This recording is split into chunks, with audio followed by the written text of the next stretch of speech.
Les substances hallucinogènes comme le LSD et l'ecstasy sont très populaires comme drogues récréatives, mais elles pourraient aussi aider à traiter plusieurs problèmes de santé mentale.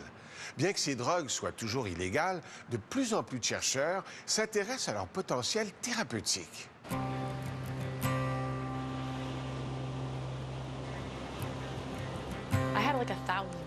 J'ai eu 1 millier de révélations. C'est comme si un coffre au trésor était tombé sur ma tête. J'avais gagné le gros lot. J'étais riche, riche de lucidité, riche de connaissances.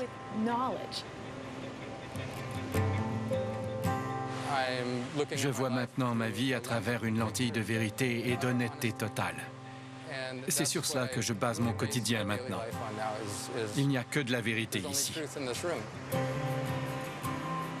Sur cette plage de Los Angeles, Rachel Hope et John Saul semblent parfaitement épanouis. Mais ça n'a pas toujours été le cas. Durant des années, ces deux amis ont chacun affronté de terribles épreuves. John a toujours été athlétique, mais en 2012, il a développé une maladie potentiellement mortelle qui s'attaque aux tissus, la sclérodermie.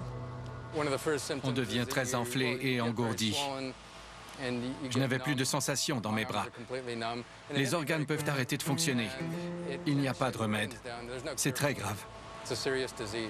Il faut vivre avec ça et accepter qu'on peut mourir n'importe quand. La maladie peut encore me tuer à tout moment. La maladie l'a presque paralysé. Incapable de travailler, John ne voyait plus de sens à sa vie. J'étais suicidaire. Je me parlais dans le miroir et je me disais « plus qu'une autre journée à vivre ».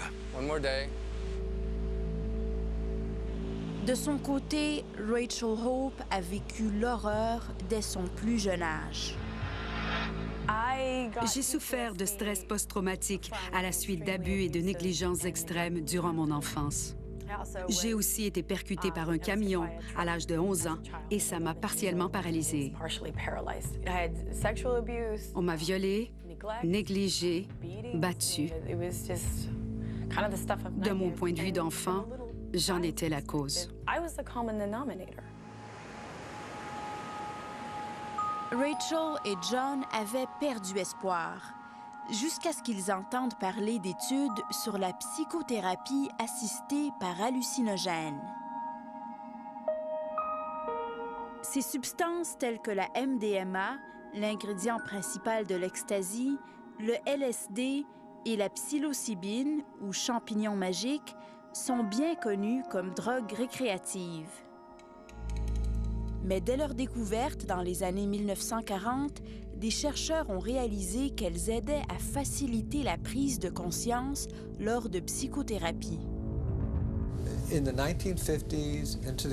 Dans les années 50 et 60, la recherche sur les substances psychédéliques était considérée comme la fine pointe de la psychiatrie.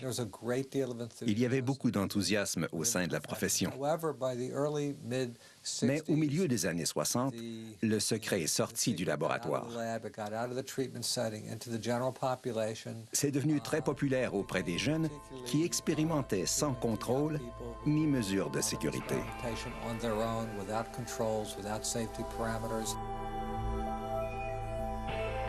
Au tournant des années 70, ces drogues ont été bannies et la recherche a été brusquement interrompue. Mais aujourd'hui, la recherche sur les hallucinogènes connaît un nouvel élan. Des dizaines d'études sont en cours à travers la planète. Charles Grob est un des pionniers de cette renaissance de la thérapie par hallucinogènes. Les études qu'il mène se font dans des conditions très contrôlées. Il y a toujours eu des inquiétudes par rapport à l'usage d'hallucinogènes hors d'un cadre de recherche. particulièrement lorsqu'on parle d'individus qui sont psychologiquement vulnérables. Par exemple, ceux qui ont des troubles psychotiques ou bipolaires et qui peuvent être déstabilisés dans un environnement non contrôlé.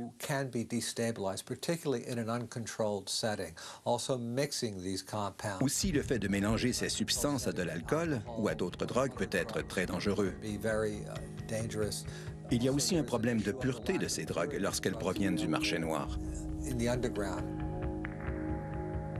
À l'état pur, ces substances ont peu d'effets secondaires et elles ne créent pas de dépendance.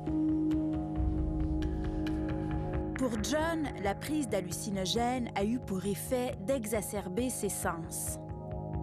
Les couleurs sont devenues très riches et le temps a ralenti. Les objets sont devenus très nets, avec des couleurs éclatantes. Ils ont commencé à avoir une personnalité. L'étude à laquelle il a pris part était menée par le psychiatre Phil Wolfson à Marin, en Californie. L'étude portait sur la psychothérapie assistée par MDMA pour le traitement de l'anxiété due à des maladies potentiellement mortelles.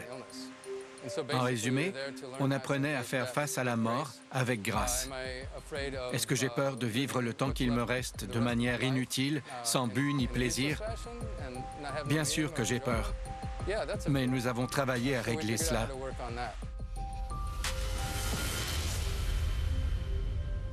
Dans ce genre d'études, chaque participant suit d'abord quelques séances de psychothérapie avec le chercheur. Puis, lors d'une séance qui dure plusieurs heures, le participant reçoit une dose d'hallucinogène. Il est alors amené à réfléchir à ses problèmes et à en discuter. Le potentiel thérapeutique des hallucinogènes est dû à leur effet important sur l'activité cérébrale. Au repos, un certain nombre de zones de notre cerveau sont activées. C'est ce que l'on appelle le réseau de mode par défaut. Ensemble, ces régions sont responsables de nos pensées habituelles. Ainsi, lorsque l'on rumine des idées noires, c'est le réseau de mode par défaut qui en est responsable.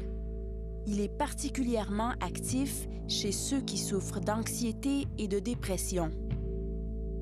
Lors de la prise d'hallucinogènes, de nouvelles zones du cerveau s'activent simultanément. Cela vient bouleverser le réseau de mode par défaut, comme si de nouveaux chemins s'ouvrent dans l'esprit du patient. Celui-ci est alors capable de se défaire de ses pensées récurrentes. Il prend du recul face à ses problèmes et il a l'impression de tout percevoir avec une grande lucidité.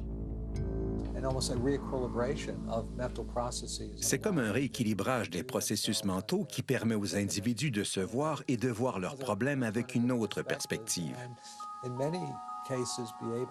Dans bien des cas, ils peuvent alors entamer une guérison des troubles psychiatriques qui les affligent.